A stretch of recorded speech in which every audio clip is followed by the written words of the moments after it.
دوستای عزیز ماتریال رو ببینید. این رو ببینید. تیگر رو ببینید. تیگر 6 یورو. 3 متر شیر ببینید ماتریال رو. چه ماتریال های خوش‌روای در هلند. چه خوش‌رو. چه گوی ماتریال ارزونه. هر جوار خلاصه. ماتریال دا گاب نیست. دوستان عزیز. خیلی زیبا ماتریال ها. کورتکا بوده. کورتکای گرینی خوش‌رو.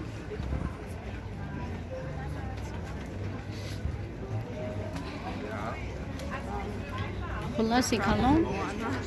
این بازار این здание را میبینین اینجا در وقت دو تا کنیاز زندگی میکرده دو داره نگاه کنه دو داره جنگ میکردن ایش اینجا میبرومانه ایش اوجا دو همسایه بودن نگاه کنه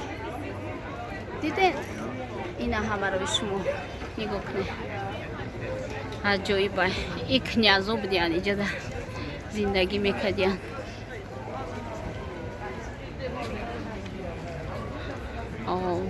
به بازاری عجینا بازاری هلند ما خیلی گشتیم ماتریال دیدیم ارزونه ایرویم شدیم دیگه یکون چیزی خوب ندیدم خیلی نگاهی ما ماتریال رو ببینید چه ارزونه دوستان عزیز در حقیقت ماتریال ارزون خیلی در حقیقت زور ماتریالش ده گاب قوقای نبینه اینجا کرتوی شروع دیدین عجایب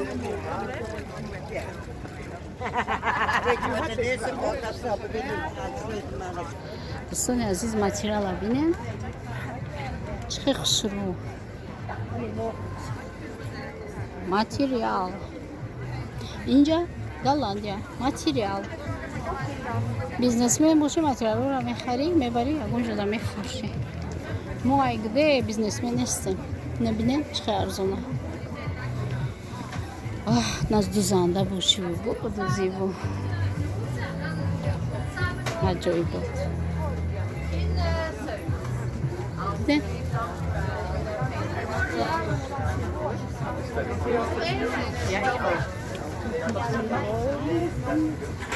Bitte mal über broodjes.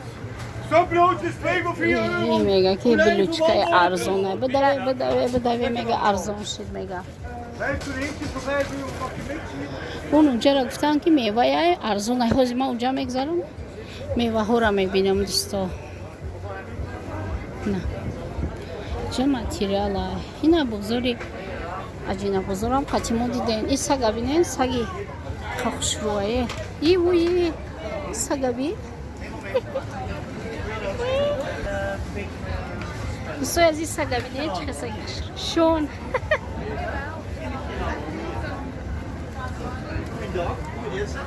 Ik zei net hoor. این اینجا جای گلو های دوستای عزیز بینین گل ها را چه خوش رویه همه شیک اوزی ما میبینیم بازار اینجا وقتی میوه های اوزی میوه را گفتن ارزونه میبینیم کنی میوه چند قسمه اوزی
بسیار عزیز اینجا گلای گل گلی گل ها این گلا را بینه خیلی زیبا خیلی خیلی خیلی زیبا گلا را بینه عجایب زیبا گل ها دیدین دوستان عزیز ما در هلند هستیم حاضر این بازار است بازاری که روزای جمعه ما جمعه بازار داریم این جمعه بازار هلند طور دیده ایستاده ما تماشا داریم لباسا ارزان هم نه در فکرم که گرمانی ارزان تره اکی فکری مکتی راستی این لباس ها شبینید درستی مادا معقول نشد اجین بازار هلند او قدر معقول نشد مادا نگاه دارم با دلم نه چیزاشون اینا بینید شما را دوستای عزیز او معقول تا نمیشه همروی ما تماشا کنه نرخوش 20 یورو 30 یورو 10 یورو 5 یورو گرمانیا 10 یورو 10 3 یورو در مغازین کیک بهترین چیزا را میخری این ماتریالشون ارزان است سامدلی اگر دوزنده باشی ماتریال میخری کوپاچا میکنی کرتا میکنی همه برش دن از این ماتریال را نشون کنی میره بینین رنگی تاجیکستان اینا میگن خیلی این ماتریال بینی خیختون اینا دیدین اصابی نه ایخ شروع دیدین عجایب بوته میره بینین چه شروع Heerlijk weer. این ایک شتایخ شروع چانسون باشه کاروچه من دا معقول نشد بازارشون بازی یا تماشا بکنم شما را هم بگم تماشا کنه اوخه بازاری نبوده اینا ماتریال ها ارزان در حقیقت اینجا دا باید دوزنده باشه 8 یورو 3 مترش این ماتریال ها را دیده 8 یورو 3 مترش اینا دیدین رنگش تپلوی تاجیکستان بهترین بهترین اینا بینین 5 یورو دا 3 متر میتن تا دوزنده باشی اینا بینین ای همه ایخش رو خیلی بول بینین کیف کنه دیدین چه خشرو مادا فورید عجایب نیوشا بینین قشلوقی گیایو اینا بینین لای لای لای لای لای لای لای لای لای اینا بینین عجایب نیه سیگار ایوایو میخرن نگرو خریده استالیده ایو هم تری چیزو دا شخاق دوران اینا اینا بینین اینا خیلی کوبینیم دوستان عزیز با کانال ما باشه لایک پادپیسات را فراموش نکنید ما برای شما قصه های بهترین آماده میکنیم این اسپیتس بوده زیرا و میرا و کاروچی نرخوشون بسیار